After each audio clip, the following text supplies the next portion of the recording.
हम तो वो लोग हैं जो ना किसी के दस्ते शुमार में हैं, ना किसी की निगाह के हिसार में। यूं जैसे कोई हर सदियों का बेअंत सफर, सहरा सहरा फिरता कोई खाके बसर। क्या पूछते हो कि कौन है हम? हम तो जुगनू भी नहीं हैं कि किसी की आंख में चमकते, किसी को संवारते। हम तो आंसू की तरह हैं, आंख से टपके और डूब गए मोहब्बत की आस में। घर से निकले और बेसमत मुसाफत में दर बदर फिरते हुए किसी बेनाम शाम की नजर हुए। क्या मैं आपको किसी पर्ची पर लिख कर दूं कि आप मरीज के लिए कितनी मुश्किल पैदा कर रही हैं, या कोई खास दुश्मनी है आपकी इससे? डॉक्टर की कोफत से भरी आवाज में हजार दर्जे नौगवारी थी जो वो उसके सर के ऊपर आकर चिल्लाया था। न न नहीं, वो हड़बड़ाकर बेरब्तगी से बोली और आंखें फाड़ कर माहौल पहचानने की कोशिश की। उसके इर्द गिर्द हॉस्पिटल की मखसूस नागवर बू फैली हुई थी, नथनों से टुकरा कर दिमाग में घुसने की कोशिश करती बू, फेनाइल की तेज बदबू, अद्वियात की बू, मरीजों के बिस्तरों से उठती सफाई के नाकस इंतजाम ने इन सब का मजमुआ बनाकर पूरा माहौल बासी कर रखा था। गवर्नमेंट हॉस्पिटल का ये तवील वार्ड था जिसमें दर बदर ये बिस्तर लगे हुए थे। इसमें हर किस्म के मरीज थे, गरीब, कुछ लावारिस, बिस्तरे मर्ग पर पड़े हुए और दवाइयों से मजीद बिगड़ती हालत वाले भी। ज्यादातर बूढ़े थे। वार्ड का माहौल सर्द था। दिन के 10 बज रहे थे और 2 डॉक्टर्स राउंड पर थे। इस वक्त वो मरीजों का मुआयना कर रहे थे। इनमें से एक मरीज वो था जो दरवाजे के करीब बेड नंबर 2 पर पड़ा था। लागर वजूद, पैरों पर सूजन, चेहरे पर खुश्की और दरारें। उसकी आंखें बंद थी। खुराक की नाली नाक के रास्ते से गुजर रही थी। जरूरत पड़ती तो ऑक्सीजन मास्क लगा देते। बेड के साथ पड़ी वाहद बेंच पर एक कम सिन सी लड़की बैठी थी। उसकी आंखों में हुजन था, सोगवारियत थी, आसो हरास। जितने दिनों से यह मरीज दाखिल हुआ था, डॉक्टर्स और वार्ड स्टाफ उसी को भाग दौड़ करता देख रहे थे। बीबी, आप समझती क्यों नहीं हैं? डॉक्टर जिच हो गया। पढ़ी लिखी हैं कुछ? वो चुप। जब एनजी पास हो रही है तो मुंह से पानी क्यों डालती हैं? नहीं, हाथ मसलती लड़की ने सर उठाया। क्या? वो जवाब लेने के लिए उसे देखने लगा। होंठ खुश्क हो जाते हैं उनके, खुद इशारा करते हैं। बेहद शिकस्ता आवाज चुगली खा रही थी कि वो हिचकियों से रोती रही है। डॉक्टर जब्त से कुछ नरम पड़ गया। वो गनूदगी में है। आप तो कुछ अक्लमंद हैं, वो कहकर मरीज की आंखों की पतलियां चेक करने लगा। आपके साथ कोई और है? नहीं, यक लफ्जी जवाब। बहरहाल मरीज की कंडीशन में कोई बेहतरी नहीं। जी? लड़की की आंखों में बात की संगीनी से सहम फैल गया। डॉक्टर अब सूजन ज़्यादा पैरों पर पेंसिल की नोक घसीट कर कुछ देख रहा था, फिर छाती की तरफ बढ़ा। हेपाटाइटिस सी बिगड़ चुका है, पूरे जिस्म में फैलकर हड्डियों में घुस गया है। तिल्ली का साइज भी बढ़ गया है। फिर पुरानी टीबी भी है, लेकिन इलाज? उसका गला रंध गया। बीबी, इलाज एक हद तक होता है। अब तक कहाँ थी आप जब मरीज इस हालत को पहुंच गया?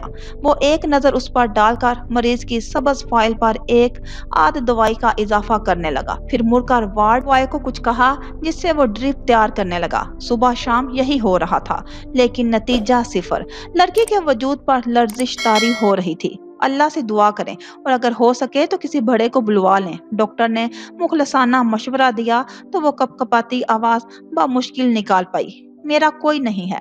वेल, अल्लाह पर भरोसा रखें और किसी भी सिचुएशन के लिए जहनी तौर पर तैयार रहें। जिंदगी इसी के इख्तियार में है और मौत भी बरहक नहीं। वो मिन्नत अमेज नजरों से डॉक्टर को देखने लगी। आंखों पर बादल झुक आए थे। इन्हें ठीक कर दें, मैं आपकी बड़ी एहसानमंद रहूंगी। मेरा इनके सिवा कोई नहीं है, मेरे पास कोई छत भी नहीं है। मैं बड़ी दुनिया में अकेली रह जाऊंगी। अल्लाह का वास्ता है, इनको ठीक कर दें। आप मेरी पहली और आखिरी उम्मीद हैं। वो दबी दबी आवाज में गिड़गिड़ाते हुए डॉक्टर से कह रही थी। उसका अपना दिल अजीब होने लगा। न जाने क्यों उसे इस मासूम सी लड़की पर बुरी तरह से तरस आ रहा था, जो अभी कुछ ही देर में हाथ भी जोड़ देती।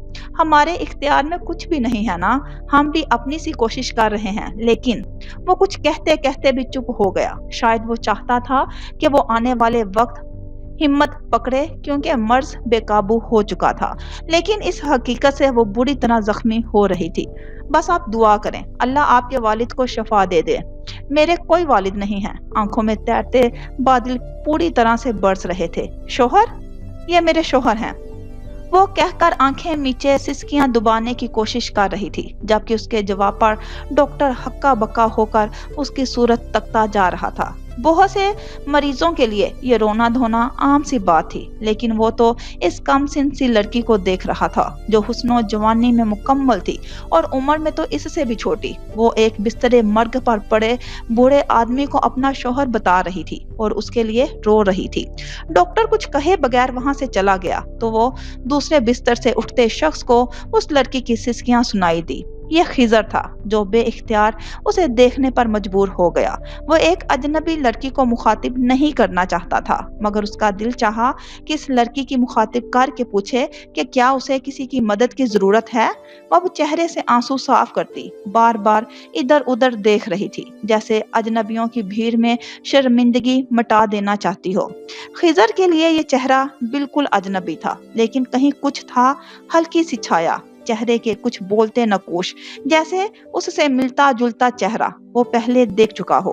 کچھ نقوش شناسا سے تھے۔ وہ سوچ کو جھٹکتا ہوا چھوٹے چھوٹے قدم اٹھاتا اس کے پاس گیا اور نرمی سے پکارا، ایکسکیوز می۔ لڑکی نے جھٹکے سے سر اٹھایا اور ناگواری سے دیکھنے لگی، جو اس کے رونے میں خلل ڈالنے چلا آیا تھا۔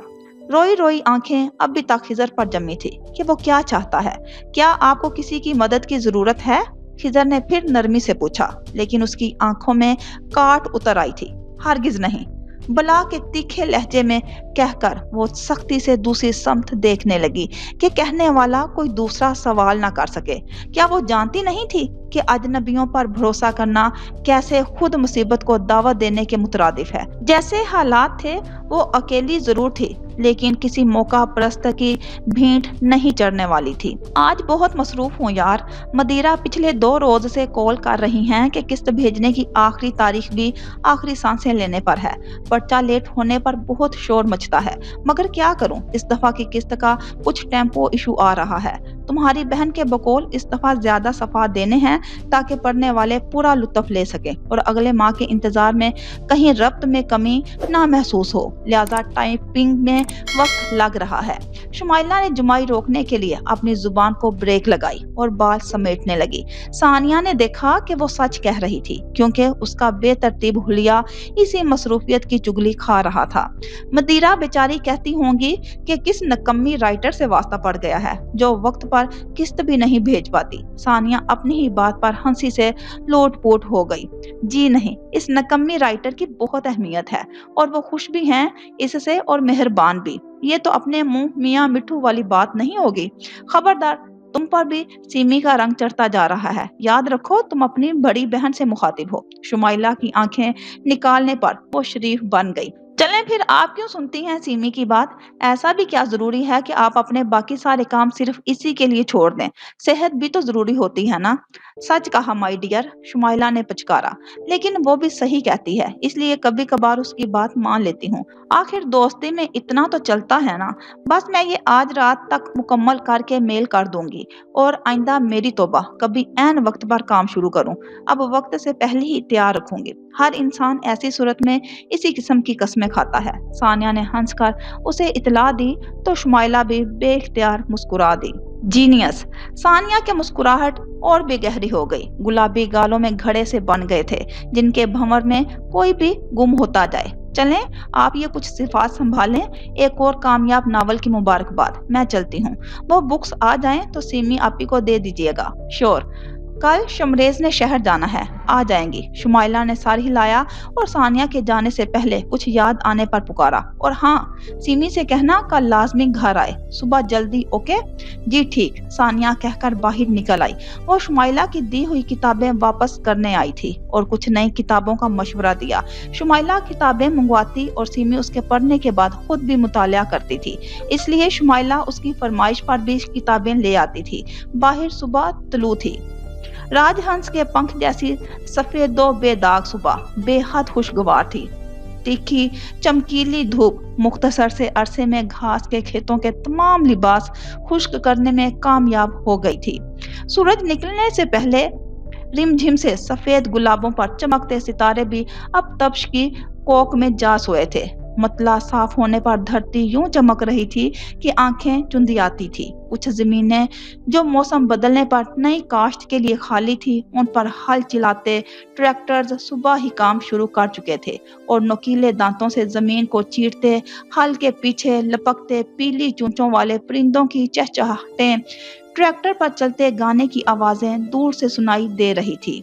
इश्क की गली में तबाही थी। इसमें आकर इश्क के लिए जो पहले जोगी बने और फिर इसी इश्क ने रोल दिया। वो मरकजी दरवाजा अबूर करके बाहर निकली ही थी कि शमरेज से टकराव हो गया। वो सुबह की सैर के लिए निकला था, इसलिए ट्राउजर और खुली शर्ट में था। सानिया की नजर उस पर पड़ी तो रफ्तार खुद ब खुद सुस्त हो गई। उसने नजरअंदाज करने की कोशिश की तो शमरेज को आवाज देने से कौन रोक सकता है। दूसरी तरफ शमरेज की चाल में भी फुर्ती आ गई थी। सानिया से क्या बैद के दौड़ लगा दे, यूं भी उतराती ही रहती थी। ट्राउजर की जेब में हाथ रसे वो उसके रूबरू आया तो सुर्खो सफेद चेहरे पर बला की ताजगी और हल्की हल्की नमी नजर आ रही थी।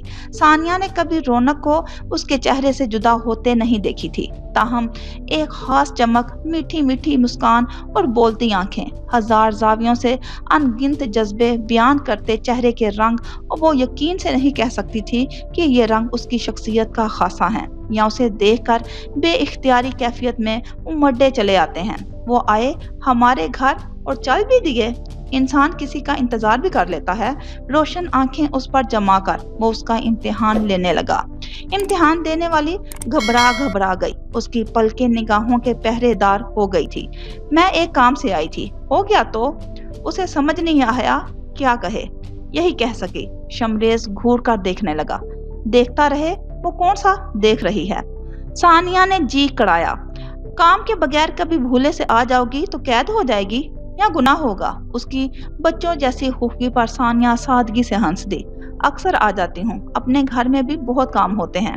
फिर भी अपनी जात से जुड़े लोगों का ख्याल रखना चाहिए, वरना इंसान नाहक तकलीफ से गुजरता रहता है। ये बद्दुआ दे रहे हैं। सानिया ने मुस्कुराहट दबाकर संजीदगी से पलकें उठाई। शमरेज ने बेइख्तियार सर पीछे को किया। बाखुदा, इससे पहले मर न जाए। हम तो किसी भी तकलीफ से बचने का आसान सा हल बता रहे हैं। आपको कोई काम है या फिर मैं जा सकती हूँ? सानिया ने फौरन उसे फूलने से रोक दिया तो वो भी काम की बात की तरफ आ गया। है ना? लेकिन पहले बताओ, हमेशा ऐसे ही क्यों बात करती हो? क्या मैं कोई असेब बनकर तुम्हारे साथ लगा हुआ हूँ कि तुम्हें राहे फरार सूझने लगती है? उसने आम से लहजे में सवाल पूछा। सानिया को खास उल खास शर्मिंदा होना पड़ा। ऐसी बात तो नहीं है, बस थोड़ी जल्दी में हूँ। उसे यही वजाहत बेहतर लगी। अच्छा, ये कोई नई बात है? उसने पूरी दिलचस्पी से पूछा। खैर, दरअसल तुम्हें कुछ देना था। उसकी क्या जरूरत है? सानिया को बिना सुने एतराज हुआ था। शमरेज ने उसकी अजलत पर तिल मिला कर देखा। जरूरत है, मैं तुम्हारे लिए एडमिशन फॉर्म लाया था। अब कहो क्या जरूरत है? वो उसी का लहजा लुटाकर मुंह फुलाकर खड़ा हो गया। सानिया की कुशादा आंखों में बेयकीनी छा गई। Admission form? मेरे लिए? मगर एकदम पुरजोशी में बोलते उसकी आंखों में चमक मान पड़ी और मायूसी छा गई। शमरेज से उसकी कैफियत छुपी नहीं रह सकी। अब क्या हुआ? उसे बुझा देखकर मजीद खुफगी से बोला। सानिया कश्मकश का शिकार हो रही थी। अभी तो इस बारे में सोचा ही नहीं, तो क्या अगले साल सोचोगी? मैंने सोच लिया ना, खुश होना चाहिए तुम्हें। शमरेज उसका तज़बज़ब समझने से कासिर था। हवा की छेड़छाड़ से उसने अपना दुपट्टा दुरुस्त किया। मेरे खुश होने से क्या होगा? घर में ऐसा कोई जिक्र नहीं चला और मुझे उम्मीद भी नहीं है। वो उदासी से बोलकर चुप हो गई। शमरेज को शौक सा लगा। कैसी उम्मीद? क्या किसी ने मना किया है?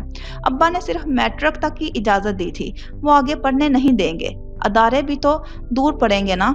तुम पढ़ना तर्क कर सकती हो। बेयकीनी की कैफियत ने उसे हैरत ज़दा कर दिया था। ये वो लड़की थी जिसने इतनी शानदार कामयाबी हासिल की थी। क्या इतना आसान था छोड़ देना? सानिया को इससे यही तोका थी। वो फीका सा मुस्कुरा दी। कुछ चीजें हमारे बस में नहीं होती। सीमी आपी और मुजफ्फर भाई एक साथ पढ़ते थे, इसलिए दोनों ने बीए साथ किया। मुजफ्फर भाई उसे साथ ले जाते हैं। उनके दुबई जाने से पहले तक मुझे भी छोड़ने जाते रहे, मगर अब अकेले जाना हमारे लिए पॉसिबल नहीं है। अब्बा उसके लिए कभी नहीं मानेंगे। उसने तफसील से रोशनी डाली तो वो गौर से उसे देखने लगा, जिसके चेहरे पर उदासी कुंडली मार गई थी। शमरेज का दिल बेचैनी महसूस करने लगा। ये कोई इतनी बड़ी बात तो नहीं है कि तुम परेशान हो जाओ। मैं हूं ना, तुम्हें college pick and drop service देना मेरे जिम्मे। मैं तुम्हारे अब्बा से बात कर लूंगा। शमरेज ने चुटकी बजाते उसका मसला हल किया और हाथ झाड़े। लो, इतनी सी बात। लेकिन सानिया यूं उछली जैसे बिजली की तार को छू लिया हो। घबरा कर उसे ऐसे देखने लगी कि अभी पहचानने से ही इनकार कर देगी। हरगिज नहीं, सोचना भी मत। अब्बा तुम्हारी बात पर किसी तरह का रद्द अमल दे सकते हैं, तुम तसव्वुर भी नहीं कर सकते। वो तुम्हें पसंद करते हैं, लेकिन उन्हें ये बात पसंद नहीं आएगी और हो सकता है वो तुमसे नाराज भी हो जाएं। अच्छा समझने में और मेरे हक में बहस करने में फर्क है। वो बर्दाश्त नहीं करेंगे, समझ गए तुम? उसने मजबूत और दो टोक लहजे में उसे खबरदार कर दिया। शमरेज ने देखा वो अच्छी खासी हरासा नजर आ रही थी। तुम मुझे डरा रही हो? मैं सिर्फ समझा रही हूँ। तो मत समझाओ, वो बरजुस्तगी से बोला। इस सारे में अगर मुझे किसी चीज का डर है तो सिर्फ तुम्हारा। किसी भी किस्म का नुकसान का सोचकर मैं तुम्हारी किसी भी ख्वाहिश को जाया नहीं जाने देना चाहता। मुझे पता है कि तुम्हारा कितना दिल है तालीम हासिल करने का। आपको कुछ समझने की जरूरत नहीं है। मैं सीमी आपी से कहूंगी, वो बात कर लेंगी। अच्छा? सानिया झंझलाकर शदीद खुफगी से गोया हुई थी। कुछ समझ में नहीं आ रहा था वो। मैं भी कोई अक्लमंदाना ही कदम उठाता। क्या तुम्हें मुझ पर भरोसा नहीं है? मैं नहीं तो शुमाइला है ना, उसने फखरिया अंदाज में कहा और भूमें उठाकर उसे देखने लगा। उफ, कार्टून कहीं का। सानिया बेबसी से सब्र का घूंट भर कर रह गई। और अगर कुछ ना भी हो सका तो फिक्र मत करना, मैं बहुत जल्द तुम्हारे लिए राह इस्तवार कर लूंगा ताकि तुम्हें कोई रोक टोक ना सके। तुम्हें छोटी सी छोटी खुशी देने का मैंने खुद से अहद किया है। सानिया की खामोशी महसूस करके वो मजीद बोला था। सानिया को महसूस हो रहा था जैसे जमीन उसके कदम जकड़ चुकी हो। शमरेज की मैनी खेज बातें उस पर बोझ उतार देती थी। सानिया, उसने गंभीर लहजे में पुकारा। सांस जैसे दिल पर बज कर आया था। अंदाज में मोहब्बत से ज्यादा अपनायत की चाशनी समोई थी। उसकी पलकें लरजने लगी। वो बहुत संजीदगी से उसे देख रहा था। तुम जानती हो ना मैं तुम्हारे लिए क्या महसूस करता हूँ, उसने एकदम दरियाफ्त किया और सानिया की धड़कन रुक गई। उसने पहले कभी ये सवाल नहीं पूछा था। और क्या तुम? वो बेसाख्ता कुछ कहते कहते चुप हो गया। सानिया का सर झुका हुआ था। उसने भी सर झटका। मेरा मकसद महज तुम्हारे जज्बात से खेलना नहीं है। मेरे दिल की सदा पर रूह से लब्बैक हुआ है और तब ही मैं तुम्हारे लिए ऐसा फील करता हूँ जैसे मेरी धड़कनों का शोर तुम्हारे मेरे दिल के अंदर गहराई तक बसे रहने का सबब है।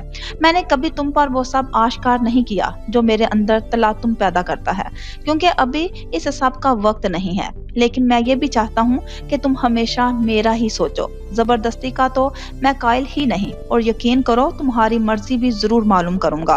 लेकिन अच्छी लड़की, मैं तुम्हें छेड़ने से भी खुद को बाज नहीं रख सकता। तुम्हारी बौखलाहट मुझे किसी भी चीज से ज्यादा महफूज कर सकती है।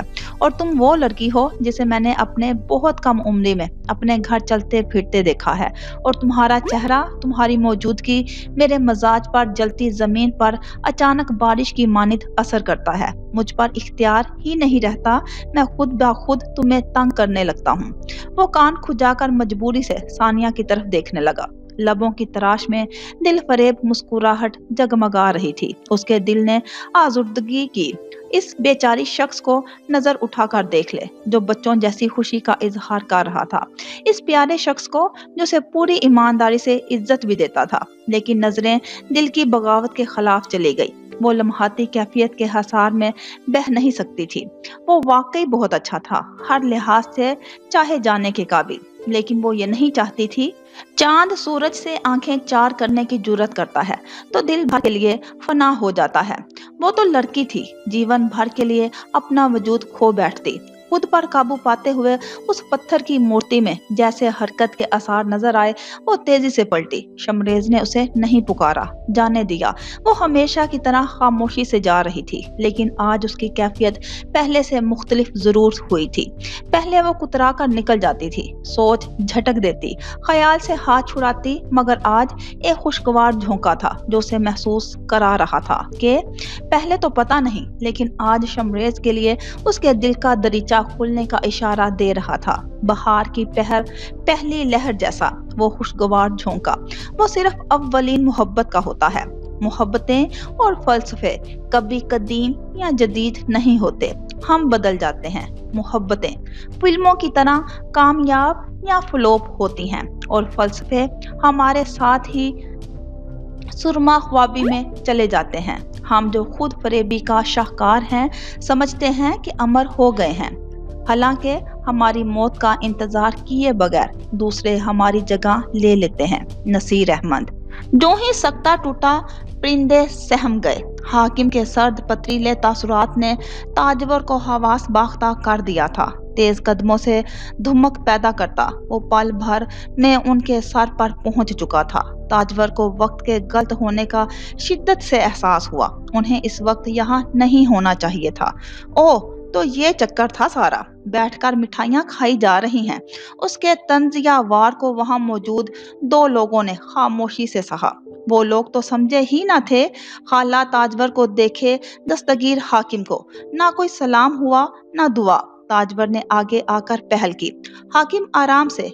आओ ताजवर बेटी, जग जग जियो, सुखी रहो। अब्बा ने हाकिम को झिड़क कर मेहरबान मुस्कुराहट और नरम लहजे से ताजवर का इस्तकबाल किया और सर पर हाथ रखा। अब्बा की हथेली से शफकत की ठंडक उतर कर ताजवर के सर से पूरे जिस्म में सरायत कर गई थी। एकदम बरसात जैसी ठंडी छाया का एहसास जागा था। उसका दिल चाहा अब्बा के हाथ पर अपना हाथ रख दे। आप कैसे हैं अब्बा मियाँ?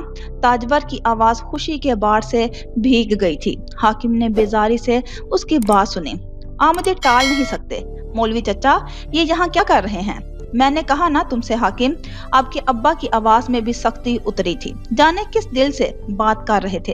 जब्त करके ताजवर से कहने लगे, बेटी तुम अंदर चल कर बैठो, शकीला बहुत याद करती है तुम्हें। अपनी खाला से बातें करो, मैं कुछ देर में नौजवानों में बैठता हूँ। वो बशाशत से मुस्कुरा कर बोले। ताजवर सर हिलाकर खाला के साथ अंदर चली गई। शकीला की नजर पड़ते ही भाग कर वो उसके गले लग गई थी। तुम्हारी बहुत कमी महसूस हो रही थी ताजो। उसके कंधे पर वो सिसक पड़ी। ताजवर के दिल को धक्का सा लगा था। वो तो सिर्फ हंसना जानती थी, आंसू उसकी आंखों में नहीं चमकते थे। इसलिए मैं तो आ गई हूँ मेरी जान, तुम क्यों रोने लगी हो? तबीयत तो ठीक ही रही ना? चिड़िया जैसा तो दिल है इसका, अभी तक तुम्हारे साथ के बगैर आदी नहीं हो सकी। खाला को बहनों की मोहब्बत पर प्यार आया। शकीला अलग होकर खुद को संभालते हुए बोली, तुम अपनी बात करो, सब ठीक रहा। हाकिम भाई ने तो कुछ नहीं कहा, उसे किसी बात का डर था। उसी डर की परछाई वो ताजवर के तासुरात में खोजने लगी। यही सवाल तो ताजवर को भी करना था शकीला से, लेकिन कर नहीं सकी। जबरन मुस्कुराहट चेहरे पर घसीटने लगी। उन्होंने क्या कहना था, अभी साथ ही आए हैं। नहीं, वो मुझे रात को नींद नहीं आती थी कि एक बार फिर आंखों में पानी फैलने लगा था। वो अपना खदशा जुबान पर नहीं ला रही थी कि खाला ना समझी से दोनों की मुबहम गुफ्तगू सुन रही थी। ताजवर ने शकीला के दोनों हाथ पकड़ रखे थे।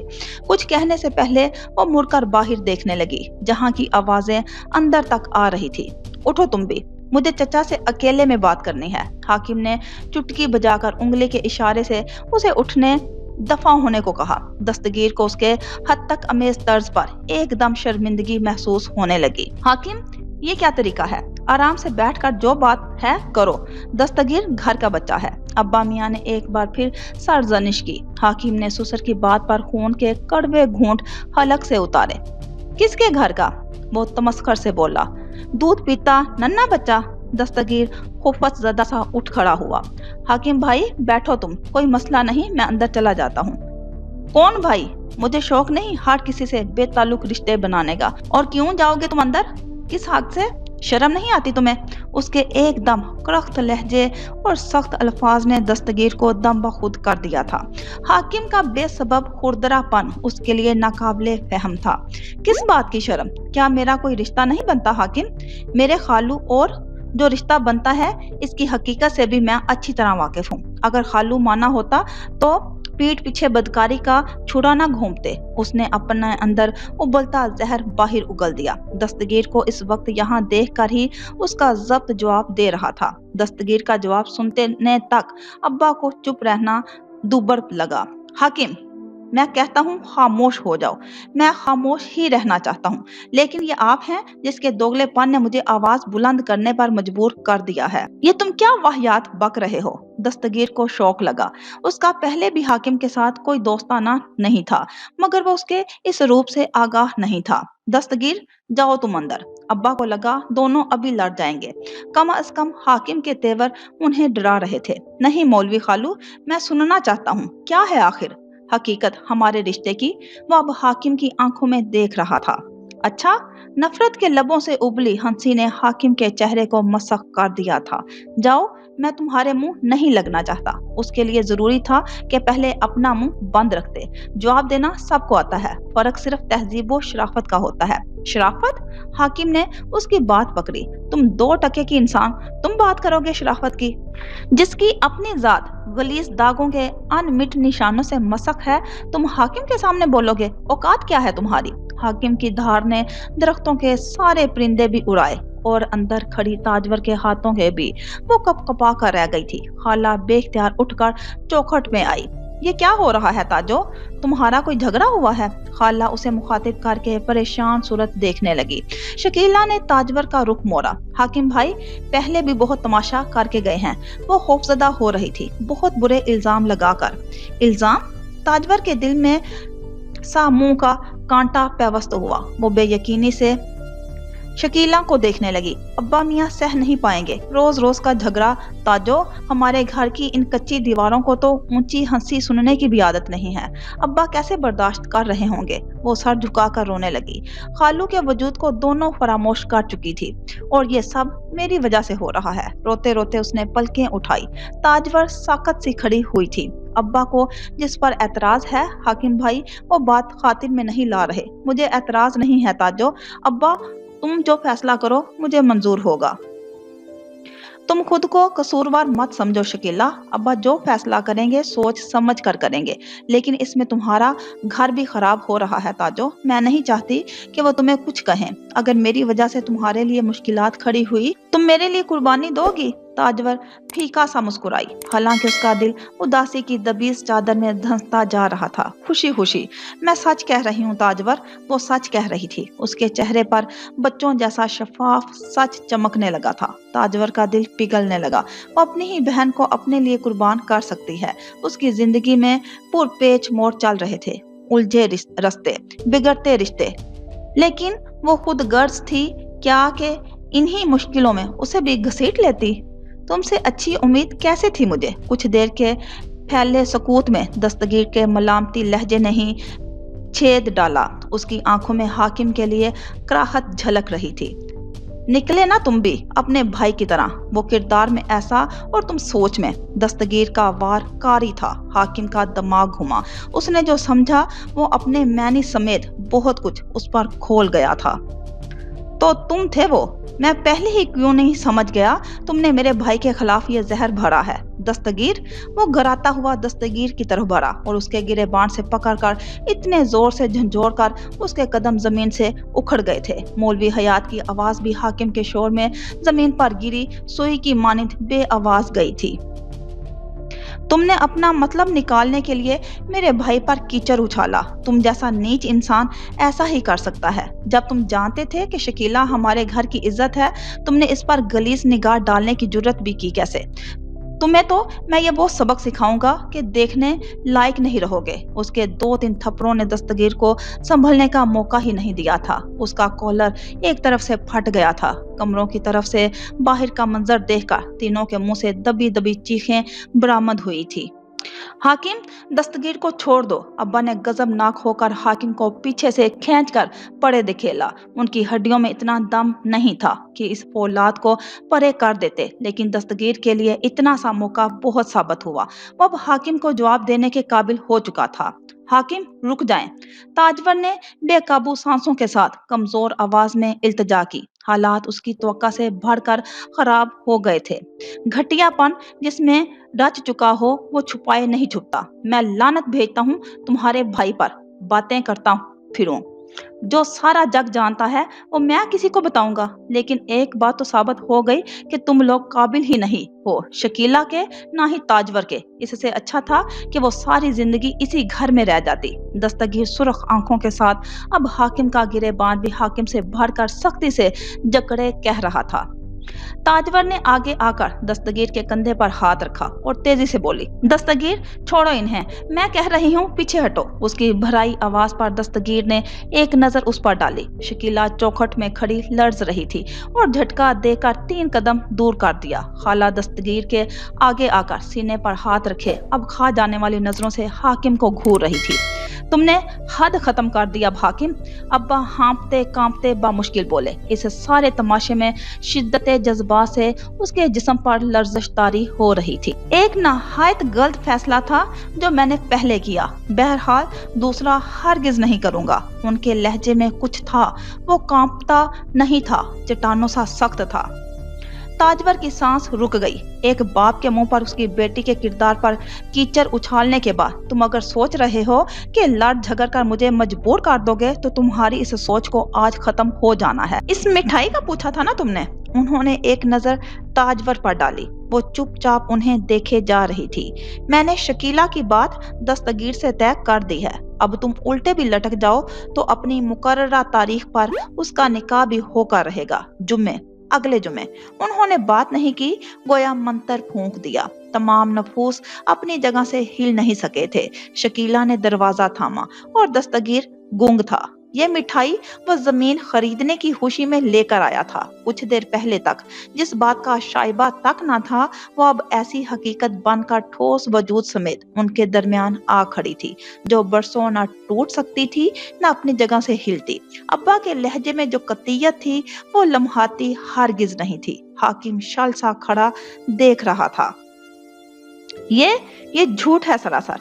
मैं नहीं मानता। हाकिम को कतई यकीन नहीं आया, लेकिन अब्बा की आंखों में चट्टानी सख्तियां थी।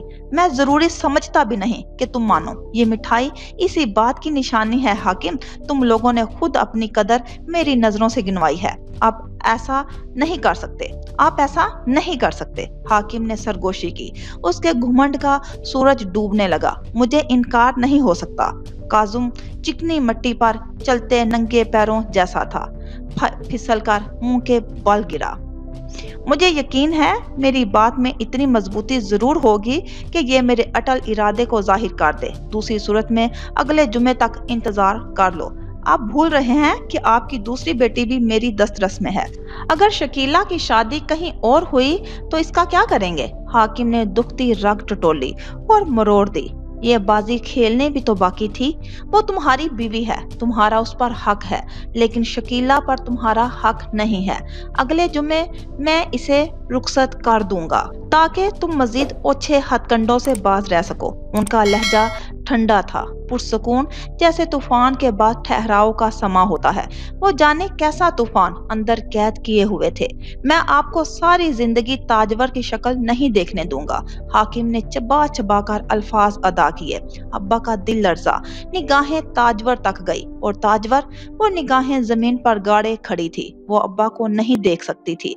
वो नहीं देख सकती थी कि अब्बा कमजोर पड़े। वो अब्बा को अपनी कंवारी बेटी के लिए बेहतरीन फैसला करने देना चाहती थी। वो अपना नहीं सोच रही थी। वो अपने बुजुर्ग अब्बा की अजियत में कुरला रही थी। तुम इस वक्त यहाँ से चले जाओ। मैं अपना फैसला तब्दील नहीं करूंगा। ये आखिरी दफा होगा कि मैंने इस घर में कदम रखा। इस रिश्ते को हमेशा के लिए आपको भुलाना होगा। मैं अब्बा की आवाज कांपी। लफ्जों ने हलक में मुंह छुपाया। अपनी बात पर कायम हूँ। میری دوسری بیٹی اب نہیں بیاہی جائے گی تمہارے گھر۔ انہوں نے ٹکڑوں میں جملوں کی ادائیگی کر دی اور گرنے کے سے انداز میں چارپائی کا سہارا لیا۔ سب کچھ پس منظر میں ہوتا چلا گیا، ان میں مزید سکت نہیں تھی۔ تاجور، حاکم کی دھار پر اس نے سر اٹھا کر دیکھا۔ آنکھوں میں قرب کی ریت رواں تھی۔ ایک مجبور بیٹی جس کا دل باپ کی طرف مائل با فریاد ہو اور دوسری طرف بیوی کے فرائض۔ اس کے چہرے پر نقش تحریر کم از کم ایک شوہر پرنا نہیں جانتا تھا۔ آج سے میرا یہاں موجود کسی شخص سے کوئی تعلق نہیں ہے۔ تاجور نے آپ سے دونوں آنکھیں مولوی حیات پر جمائی۔ حاکم نہیں۔ تاجور کے بے جان لبوں کے چوکھٹ پہ یہ دو لفظ لانے کی جرات کر پائے۔ میری اجازت کے بغیر۔ تاجور نے زندگی بھر آپ کو اپنی صورت دکھائی، خدا کے لیے۔ وہ خدا کے رحم کو آواز دینے لگی۔ حاکم کوئی سخت بات نہ کہہ دے جو تو میں اسے 3 طلاقوں سے حرام سمجھوں گا۔ نہیں۔ شکیلا کی آنکھیں گھٹی گھٹی چیخ میں اتنی پھٹ گئی کہ پورے چہرے پر پھیل جانے کا خدشہ جاگ اٹھا۔ ہمیشہ کے لیے اپنی زندگی سے بے دخل، اس نے کہہ دیا، اور یہ صرف کہنا تو نہیں تھا۔ حاکم، تاجور کی چور آواز میں جو شور تھا وہ دکھ کی مجموعی شکل تھی۔ بات کی نوکیلی میخوں نے ایک بیٹی کا سینہ شق کیا اور ہر دکھ نے مات کھائی۔ ابا کی پیاری بیٹی اپنی ذات کے آسمان سے ستارہ بن کر ٹوٹی اور اگنی کے سمندر میں غرقاب ہوئی۔ آسمانی قیامت سے پہلے بھی کوئی زمینی قیامت آتی ہے تو وہ ان 3 لوگوں کے لیے ایسی تھی۔ حاکم نے تاجور کی کلائی سے جکڑا اور گھسیٹتا ہوا ان کے بیچ سے نکلنے لگا۔ تاجور نے گردن گھما کر شکیلا کو دیکھا تو زخمی تاثرات کے ساتھ قدم اکھاڑے اس کی سمت بھاگ کر آنا چاہتی تھی، لیکن کسی بات کی سنگینی نے اعصاب شال کر رکھے تھے۔ ابا لٹے پٹے سے سر جھکائے بیٹھے تھے، جیسے اپنی شکست کو گلے لگا چکے ہوں۔ سب تھم چکا تھا، بات ختم ہو چکی تھی، اور بات جہاں سے ختم ہوئی سیاہ رات وہاں سے شروع، اور شروع بھی ایسی کہ پھر کیا دل کیا دماغ پوری زندگی پر چھا گئی۔ آج نہ پردے کا خیال رہا نہ کسی شریک کا۔ گلی کوچوں میں بھٹکتے لوگ سوجے نہ ٹھکانوں لوٹتے آدمزاد۔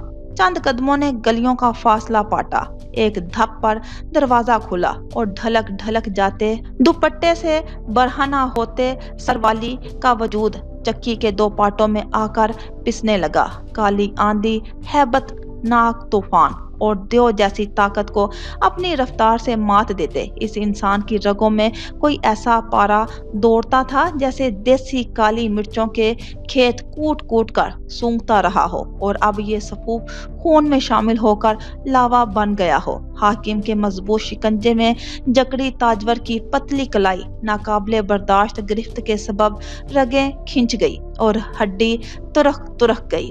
یا رب خیر! حاکم کی ماں حمیدہ نے جنونی انداز میں حاکم کو اندر آتے دیکھا تو دہل گئی۔ اس کا چہرہ اتنا سرخ نظر آ رہا تھا جیسے گرم ریت بھاپ بن کر اڑتی جا رہی ہو۔ حاکم، مجھے درد ہو رہا ہے۔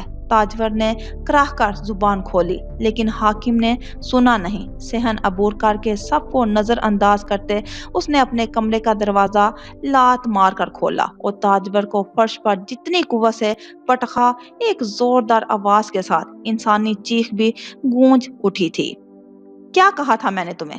پلٹ کر اس نے دروازہ بند کیا اور بھوکے شکاری کی مانند اس پر جھپٹا۔ نیلم اور اماں خوفزدہ ہو کر لپکی تھی۔ تم میرے ساتھ گئی تھی، میرے حق میں بولو گی، لیکن تم اگر پہلے سے ہی ان میں شامل تھی تو میری بےعزتی کرانا ضروری تھی۔ نہ جانے کہاں سے اس کے پاس رسی آ گئی جسے ڈبل کر کے وہ اندھا دھند تاجور پر کوڑے کی طرح برسانے لگا۔ وہ دل خراش چیخیں تھی جس میں حاکم کی آواز دب گئی تھی۔ حاکم، دروازہ کھول پتر! اماں نے ہراساں ہو کر دروازہ پیٹ ڈالا۔ نیلم بھی تاجور کی چیخوں سے ڈر کر دروازے کو جھٹکے دینے لگی تھی۔ میں تو سمجھتا رہا پردے میں لپٹی مولوی حیات کی بیٹیاں واقعی کوئی کردار رکھتی ہوں گی۔ مجھے تو اسی دن سمجھ جانا چاہیے تھا کہ یہ سب تو ڈھونگ ہے۔ میرے بس میں ہوتا تو شروع سے ہی تم دونوں کو جوتے کی نوک پر رکھتا۔ اگر بات غیرت کی نہ آتی، اب جب لوگ ہنسیں گے کہ وہ دیکھو حاکم کے بھائی کی منکوہا جو کسی اور کے ساتھ جا رہی تھی، تم لوگوں کو سکون آ جائے گا، یہ رہ جائے گی تمہاری شوہر کی عزت۔ وہ کف اڑاتا آپے سے باہر ہو چکا تھا، غصے کا آتش فشاں پھٹ کر تاجور کو داغدار کرتا جا رہا تھا۔ اس کے لہجے کی حقارت محسوس کرنے کے لیے تاجور کو سماعتیں چاہیے تھی جو اس سمے سائیں سائیں کر رہی تھی۔ وہ اب اپنے جوتوں کے ساتھ اس پر لاتیں برسا رہا تھا۔ حاکم، میں کہتی ہوں دروازہ کھول، مر جائے گی وہ۔ نیلم جا کے دیکھ صدام کہاں ہے، جلدی کر۔ پھولے ہاتھ پیروں کے ساتھ انہوں نے نیلم کو دھکا دیا۔ نیلم کو خود سمجھ نہیں آ رہا تھا کہ آخر کہاں جا کر دیکھے۔ تاجور کی اب صرف رونے کی آواز تھی جو ہموار ہو کر باہر تک آ رہی تھی۔ حاکم کی ضربوں سے بھی اس میں اتار چڑھاؤ اور شدت نہیں آئی تھی۔ اگر وہاں جا کر یہی تماشا ہی کرنا تھا تو یہاں کیوں نہیں بتایا؟ بہن کو شے دینے والی تم، مجھے رسوا کرنے والی تم۔ آج اگر اپنے بڈھے باپ پر زور ڈالا ہوتا تو تم نے اس 2 ٹکے کے بندے کے آگے میں منہ چھپا کر نہ نکلتا، لیکن اب تم بھگتو۔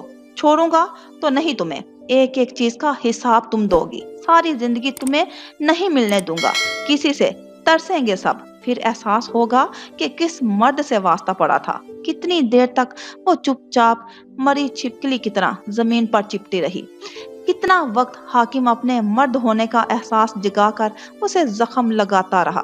کب اس کی سانس اندر آئی اور اسے سیدھا کرنے کے لیے ہاتھ پشت پر رکھا تو ہاتھ لرز کا رہ گیا تھا۔ تاجور کو اس چیز کا حساب رکھنے کی ضرورت نہیں تھی، وہ زمین پر اوندھے منہ پڑی تھی، وہ زمین کا حصہ بن چکی تھی۔ دھیرے دھیرے سانس لیتی اور مٹی کو ناک کے راستے اندر لے جاتی، صرف آنکھیں تھی جو منحوس ماری عادی ہی نہیں ہو پاتی کہ اذیت اتنی ڈھیٹ کر دے، بے حس کر دے، وہ رونے سے اکتا جائیں۔ انہیں بار بار پانی کے تھال الٹنے کی چاہ رہتی ہے اور وہی پانی اس کی آنکھوں سے بہتا جا رہا تھا۔ اذیت صرف جسمانی نہیں تھی، نہ جانے کس کس کے دکھ کا سیال تاجور کے اندر سے ہو کر آنکھوں سے رواں تھا۔ ابا! اس کا رواں رواں ایک ہی نام پکار رہا تھا۔ ابا نے کہا تھا اپنے اپنے ہوتے ہیں، مار بھی لیں تو مار کر چھاؤں میں ڈالتے ہیں۔ ابا سچے تھے، مگر کتنی عجیب منطق تھی ابا کی۔ وہ دیکھ بھی نہیں سکتے تھے کہ اپنوں پر مان کا قاعدہ کچھ اور ہی ہونا چاہیے۔ اگر اپنوں نے بھی مارنا لازم ہی ہے تو تپتی دھوپ میں ڈالیں یا ٹھنڈی چھاؤں میں، کیا فرق پڑتا ہے؟ انگاروں پر راہ کی تہ بیٹھ چکی تھی، تپش چھپ گئی اور گرماہٹ رہ گئی۔ آسمان پر سبت بجھے بجھے تاروں کے نیچے حاکم صدام کے مقابل بیٹھا ہوا تھا۔ میں جانتا ہوں کہ ہم جیسے لوگوں کے لیے یہ بات چھوٹی نہیں ہے، لیکن میں اسے اب مزید بڑھنے نہیں دوں گا۔ تم صرف اتنا سمجھو کہ وہ لڑکی تمہارے قابل بھی نہیں تھی۔ تم کیوں دل جلا رہے ہو حاکم؟ کیا میں نے تم سے کچھ کہا ہے؟ صدام کی سنجیدگی عروج پر تھی۔ تمہارے نہ کہنے سے میں تمہارے دل کا حال نہیں جان سکتا۔ میں ابھی زندہ ہوں اور تمہارے ساتھ کھڑا ہوں۔ میں کسی کو خوش نہیں رہنے دوں گا کہ وہ سمجھیں ہمیں ہرا دیا۔ تم کیا چاہتے ہو اب؟ صدام نے استفسار کیا۔ ساری بات جس بات سے شروع ہوئی اسی سے ختم کرنی ہے۔ میں تمہاری شادی کروانا چاہتا ہوں۔ جلدی کیا ہے حاکم؟ وہ غیر آرام دہ ہوا۔ حاکم اپنی گہری سوچ سے بتانے جا رہا تھا۔ میں چاہتا ہوں کہ شکیلہ کی شادی کے ساتھ ہی تمہاری شادی بھی ہو جائے تاکہ انہیں منہ توڑ جواب ملے۔ تم جس کا بھی کہو گے میں وعدہ کرتا ہوں اسی کے گھر تمہارا رشتہ لے کر جاؤں گا۔ حاکم نے مضبوط لہجے میں اسے یقین دلایا تو وہ نظریں اٹھا کر حاکم کو دیکھنے لگا۔ اس کی طبیعت میں شروع سے ہی ضد تھی، اس وقت بے چینی۔ اس کو دیکھتے ہوئے اس وقت بھی صدام کے ذہن کے کسی خانے میں صبا کا ہلکا سا عکس لہرا گیا تھا، ایک حسرت ناتمام۔ میں نے اس بارے میں کچھ سوچا ہی نہیں، ذہن کو جھٹک کر اس نے کہہ دیا۔ تو پھر مجھ پر بھروسہ کر لو۔ تم پر تو بھروسہ ہے، میں کوئی اعتراض کر سکتا ہوں؟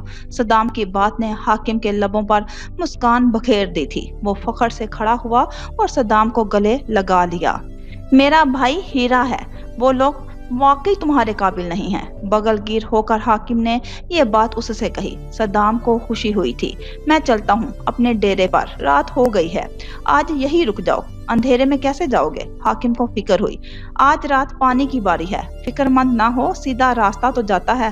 وہ مل کر باڑے کے احاطے سے باہر نکل آیا۔ ذہن کے خوش روح خیال کے سنگ اس کی زبان پر ایک سرائکی رومانوی گیت کے بول چڑھنے لگے۔ رات کا جادو اپنے اسرار کھولنے لگا اور وہ قدم قدم اٹھاتا اپنی سلطنت کی سمت بڑھنے لگا، جہاں اس کے دوست انتظار کر رہے ہوں گے۔ بات بلا آخر ختم ہو گئی تھی۔ اس نے اپنے کندھوں پر پرانا نادیدہ بوجھ جھاڑ دیا۔ اسے کسی چیز سے فرق نہیں پڑا تھا۔ وہ کسی بھی بوجھ سے آزاد، نہایت بے فکر تھا۔